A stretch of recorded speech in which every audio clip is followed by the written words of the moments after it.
ትልልቅ ሆቴሎች ከሩቅ ይጣራሉ፣ የሩቅ ኢንቨስተሩን ያስተናግዳሉ፣ ምቾት ይሰጣሉ፣ ያበረታታሉ፣ ተስፋ ይሰጣሉ፣ በግምትም ቢሆን ገቢውን ያፍሳሉ። አንድ ነገር አለ።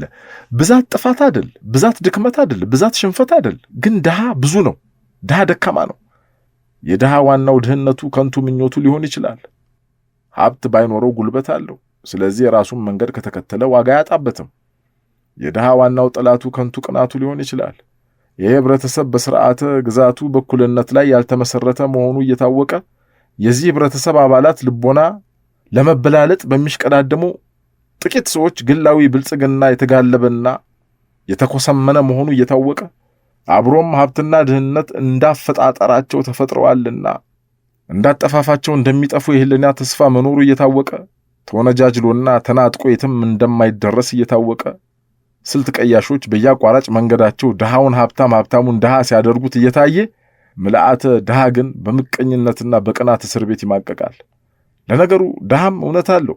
ምቀኝነትም ሆነ ቅናት የብሶት መገለጫ ነው። የጉልት እንጀራ ላስቲኩን ለብሶ መንገዱን ከትሮ በያላፊ አግዳሚው የድሃ አይኖች ሲበላ መዋልና ማምሸት አያስደስተው። እሱም እንደ ሆቴል እንጀራ እንክብካቤ ተደርጎለት ማስታወቂያ ተበጅቶለት አስተናጋጅ ተቀጥሮለት ተሽሞንሙኖ መቅረብ ሊፈልግ ይችላል። ይሄ ቅናት ነው። እንጀራም ይቀናል ማለት ነው እንደ ባለቤቱ። አንዳንዶቹ የጉልት እንጀሮች ደግሞ የሰፈር ድሃ ዜጎች ባልታጠበ እጆቻቸው ሲያገላብጧቸው ይበሳጫሉ፣ ይሸነሸናሉ፣ መልካቸው ይለወጣል። በዚህም አይደሰቱበትም።